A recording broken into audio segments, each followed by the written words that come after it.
Hey guys, I'm Kevin with Rhino Off-Road. I am a full-time pilot and a part-time YouTuber, and for today's video, we're talking fridges. Let's roll the intro.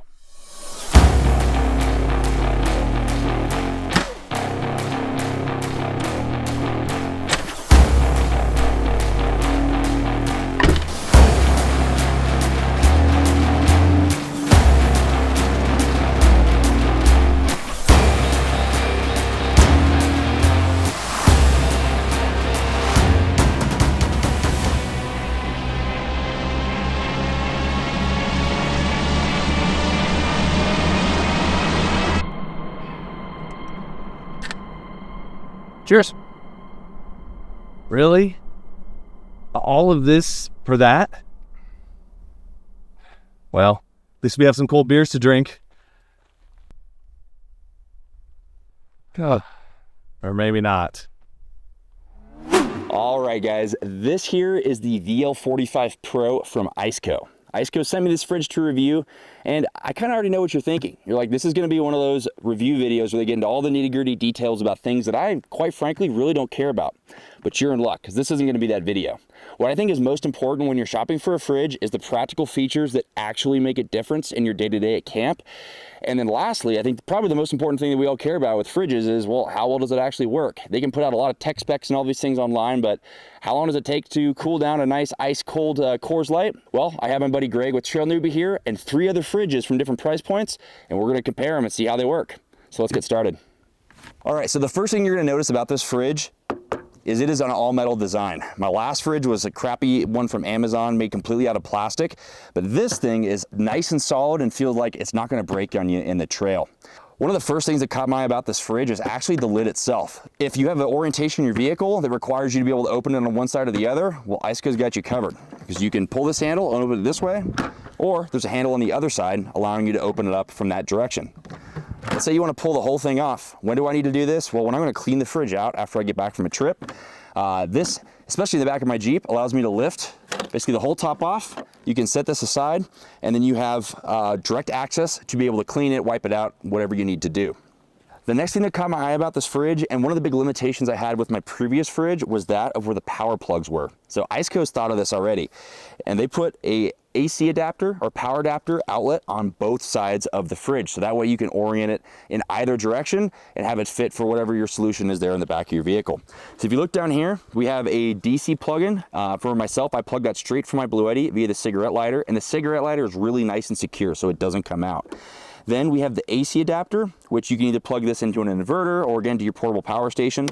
And then lastly, they provide 2 USB ports so that you can actually plug and run devices off of the fridge's power if you are, for example, USB limited with your inverter.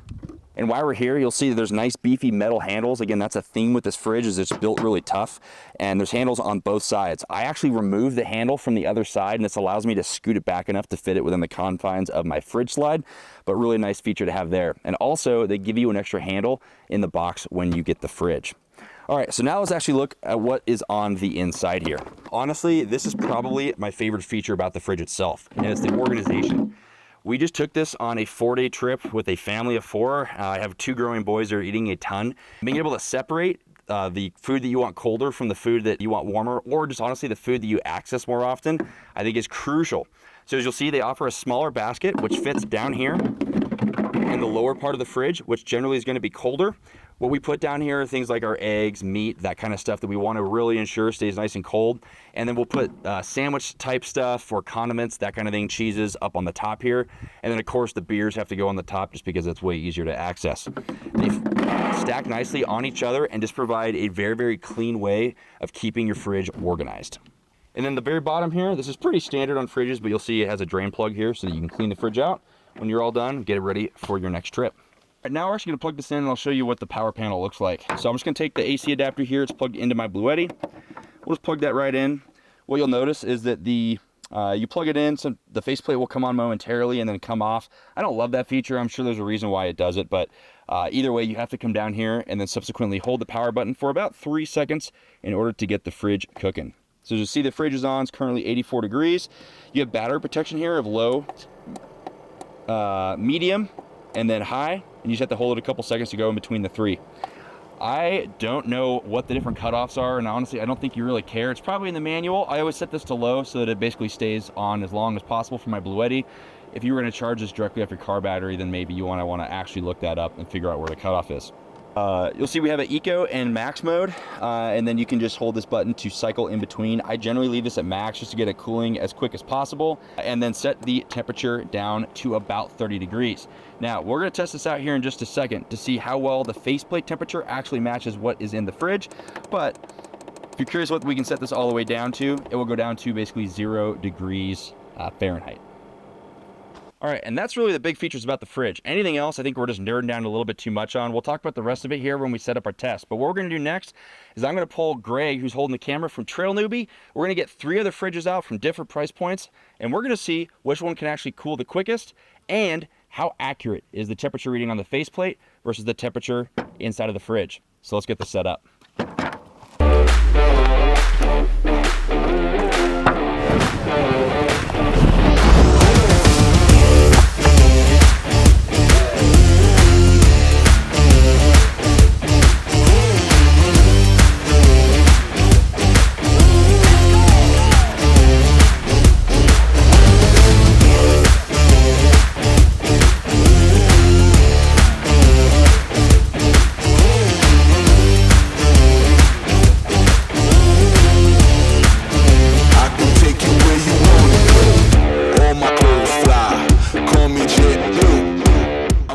Okay, so I got my buddy Greg here.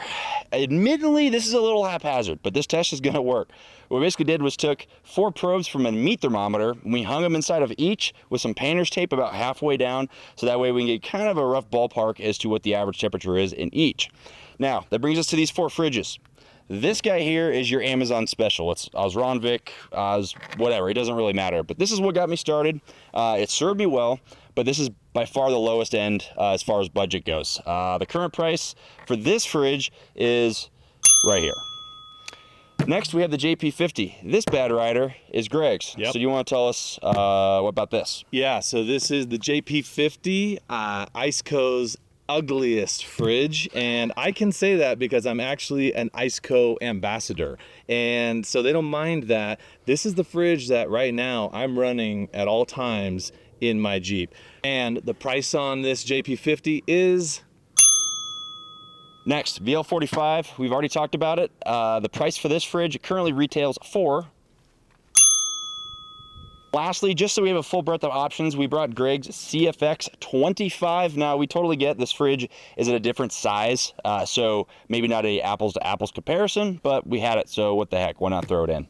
Yeah, it was my first fridge that I ever had. I got it at Overland Expo. Very compact, which is what I needed for my setup originally. It is Dometic, so everybody thinks, well, it's the highest quality, Kevin. It's got to be better than all these other ones. Little known fact about these ICECO fridges, they run off ICECO compressors. A lot of people think Dometic runs off of ICECO compressors. They actually make their own compressors now, but they used to run off of ICECO compressors. So you really had apples to apples in the compressors amongst these 3 right here. Pretty cool. Cool. Obviously, the Dometic has a cover on it as well, so that's going to help out a little bit.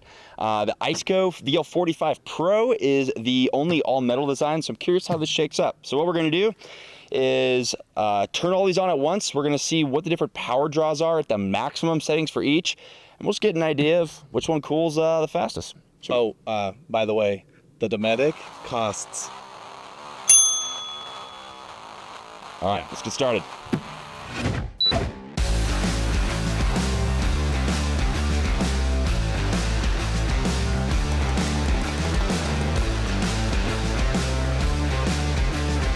Top to bottom, we have the Amazon special, we have the JP50, the VL45, and the Dometic. Now you'll notice the JP50 here is a little bit of a head start, and it's because it was sitting in Greg's Jeep, so it's ever so slightly colder than the others. We'll take this into account as we start cooling.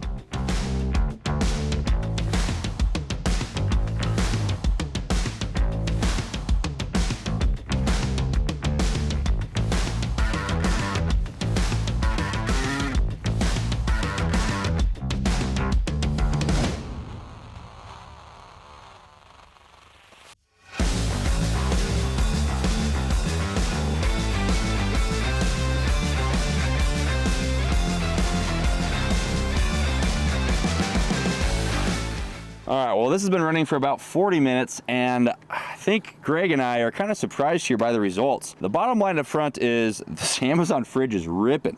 Right now it's charging at about 41 watts, and you'll see it's 17 degrees. The JP50 is at 20 degrees. The VL45 over here has definitely been the slowest, and it's at 44 degrees now. It's also pulling the least amount of power. So while these three fridges are all pulling between 40 and 50 watts, the VL45Pro is only pulling about 35. So obviously pulling less power, the compressor's working less hard. It's on the highest setting, so we don't know if that's just because, I don't know, the compressor doesn't feel like working its hardest today or what. But either way, I thought this would be a cool test to see kind of what to expect from each of these fridges.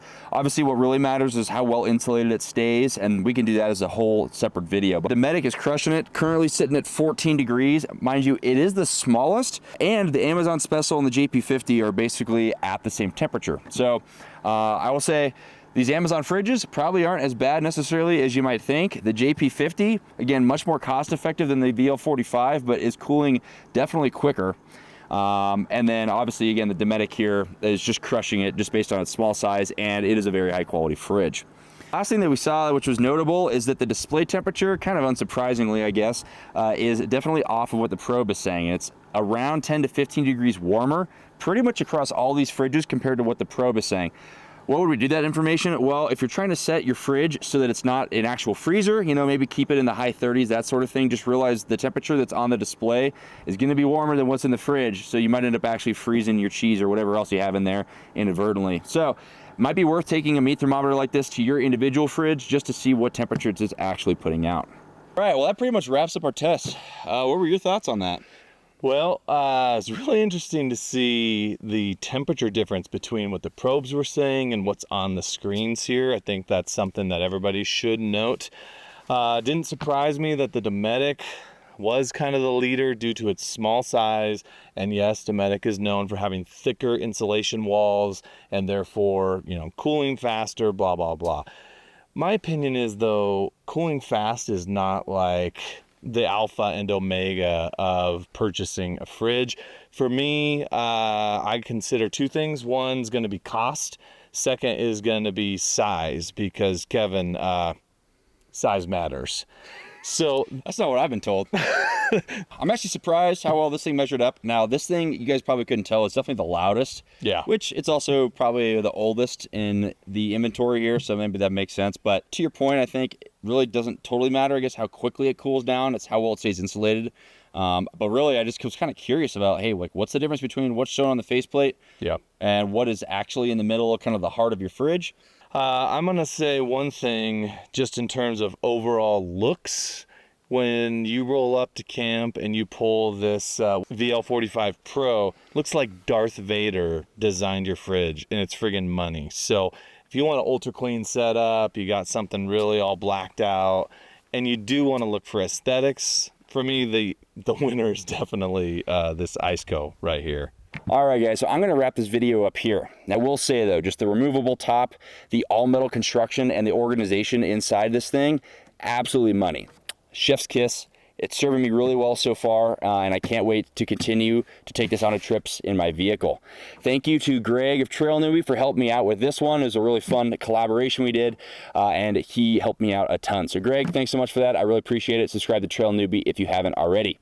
Other than that, that's going to be it for this video. I'm Kevin with Rhino Off Road, and we will see you on the next one.